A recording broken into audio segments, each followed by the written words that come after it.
Last but not least, this is probably the most controversial one, but what about the giving of the Torah at Mount Sinai?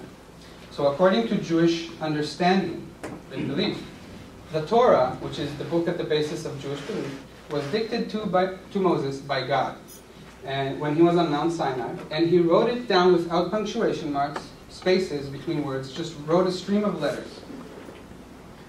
Okay, what about that?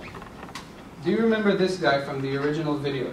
I'll show you a clip from the video just for you to remember who this guy is. His name is Sergeant Dean Peniston. He was serving in a U.S. nuclear missile site.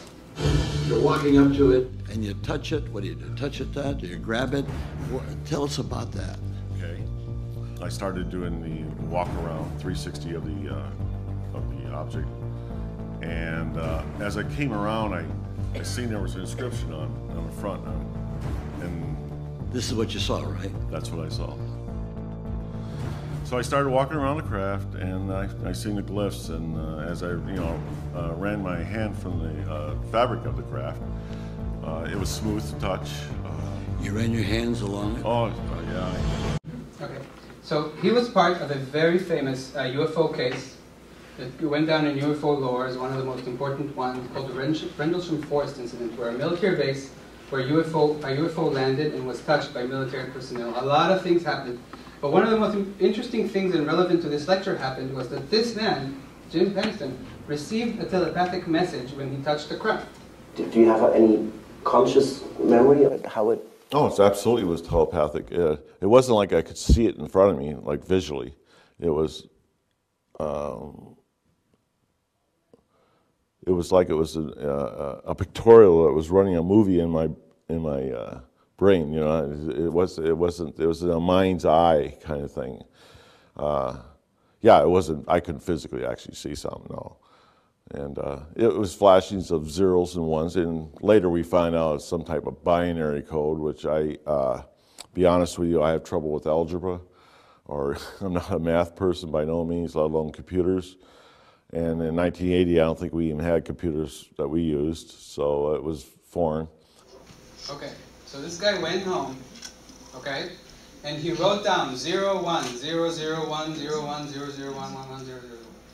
Now this is binary code, this is computer code. This was a way for them to communicate with us. Every set of 8 of those digits would represent a letter, but even any person here who works with computers would not be able to just off the cuff write a message just with binary. And the probability of him just writing it and it happens to be a message is obviously 0. But this message actually contained information. It's a little futzed because he made some errors. But he only released 5 out of the 12 pages he wrote in his notebook, but it says exploration of humanity. People didn't know how to interpret the second line, continuous from planetary advance, 4th coordinate continuous before. He got a message. That's what's really interesting. And I thought, first of all, for a person who has no background in computers to just do it, it's unbelievable. But is there a parallel to be drawn here with the giving of the Torah? Is there something to think about here? And I think there is something to think about.